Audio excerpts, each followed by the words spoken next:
নিচে কাশেম মুচি তার ছোট দোকানে বসে এক জোড়া জুতা সেলাই করছে। একদল শিশু পাশেই খেলাধুলা করছিল। হঠাৎ তারা একসাথে কাশেম মুচির দিকে এগোয়।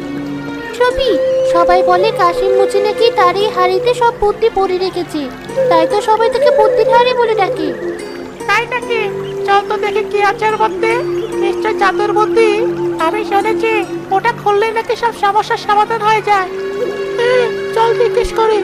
যদি সত্যি জাদুর বুদ্ধি থাকে তাহলে তো এই গ্রামে আর কোনো সমস্যাই থাকবে না। সব ওই বুদ্ধির হাড়ি দিয়ে আমরা ঠিক করে ফেলবো। রে খোকা খুকি, কি চাই? আজ বুঝি নতুন জুতোর আবদার, নাকি পুরনো জুতো সারাবে? না মুচি কাকা, আমরা একটা অন্য কথা জানতে এসেছি। কি কথা বলো? সবাই বলে আপনার নাকি বুদ্ধির একটা হাড়ি আছে। ওটা কোথায়? এই যে এই হাড়িটা, এর মধ্যে কি আছে?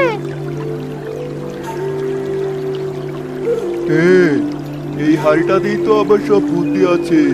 এটা তো আর সাধারণ হাড়ি নয়, এই হাড়িটা 100 বছরের পুরনো। এটা আমার জীবনের অভিজ্ঞতা, আমার চিন্তা, আমার শিক্ষা দিয়ে তৈরি।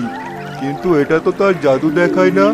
বুদ্ধির হাড়ি খুলতে হয় বিশেষ কৌশলে। কি কৌশল কাকা? সেই কৌশলটাকে আমরাও জানতে পারবো? সে কথা পরে বোঝাবো।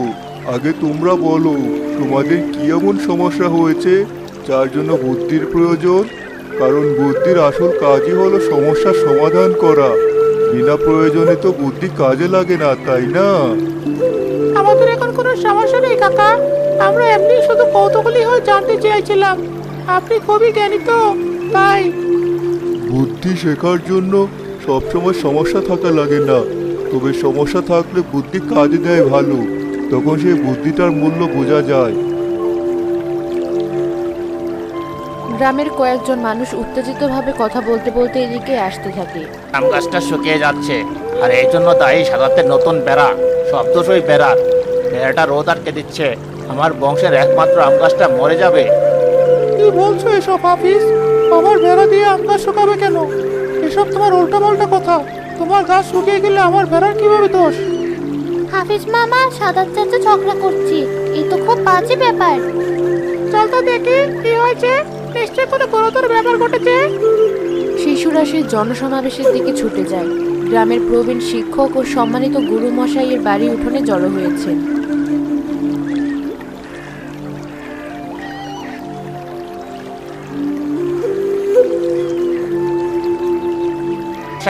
আপনি বিচার করুন। আমার উঠোনের ঠিক মাঝখানে যে আম গাছটা, যেটা আমাদের বংশের পুরনো আম গাছ, যার আম খেয়ে গোটা গ্রাম বড় হয়েছে, সেই গাছটা শুকিয়ে যাচ্ছে। ডালপালা সব বলদ হয়ে যাচ্ছে। তাতে আমার কি? আমার কি দোষ? আমার বেড়া আমি আমার নিয়ম মেনে গিয়েছি। তোমার গাছ শুকিয়ে গেলে আমার কি করা আছে? দোষ তোমারই। তুমি যে নতুন উঁচু বেড়া দিয়েছো, সেই বেড়ার জন্যই গাছটা রোদ পাচ্ছে না। সকাল থেকে সন্ধ্যা পর্যন্ত গাছের গায়ে ছায়া পড়ে থাকে। আমার গাছটা মরে যাবে। এসব আন্দাজের কথা। আমার বেড়া তো নিয়ম মেনে বানানো হয়েছে। আর আমার বেড়া দিলে কি তোমার গাছ রোদ পাবে না? সকালে রোদ তো পাচ্ছে, দুপুরে কড়া রোদ না পেলে কি গাছ শুকিয়ে যায়?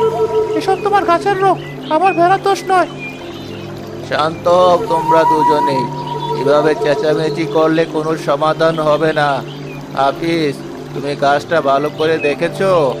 অন্য কোনো সমস্যা আছে কি না? আর কি দেখবো? আমি তো জানি আমার গাছ ছিল সবল, সতেজ। যেই সাদাতের এই বাঁশের বেড়াটা উঠলো, অমনি আমার গাছ নেতিয়ে পড়েছে। ডালপালা শুকিয়ে যাচ্ছে, আমও ধরছে না। এটাই তো প্রমাণ। এসব বাজে কথা।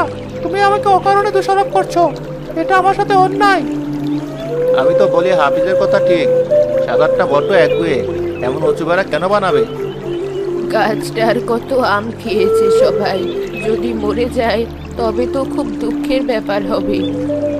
থামো তোমরা। তোমাদের আচরণে বিরক্ত হচ্ছে আমি। শিশুরাও বিশ্বাস করে কথা বলছে তোমাদের কাণ্ড দেখে। কি শিখবে ওরা তোমাদের দেখে? বেড়ার জন্য গাছ শুকিয়ে যায়, এটা কি সম্ভব?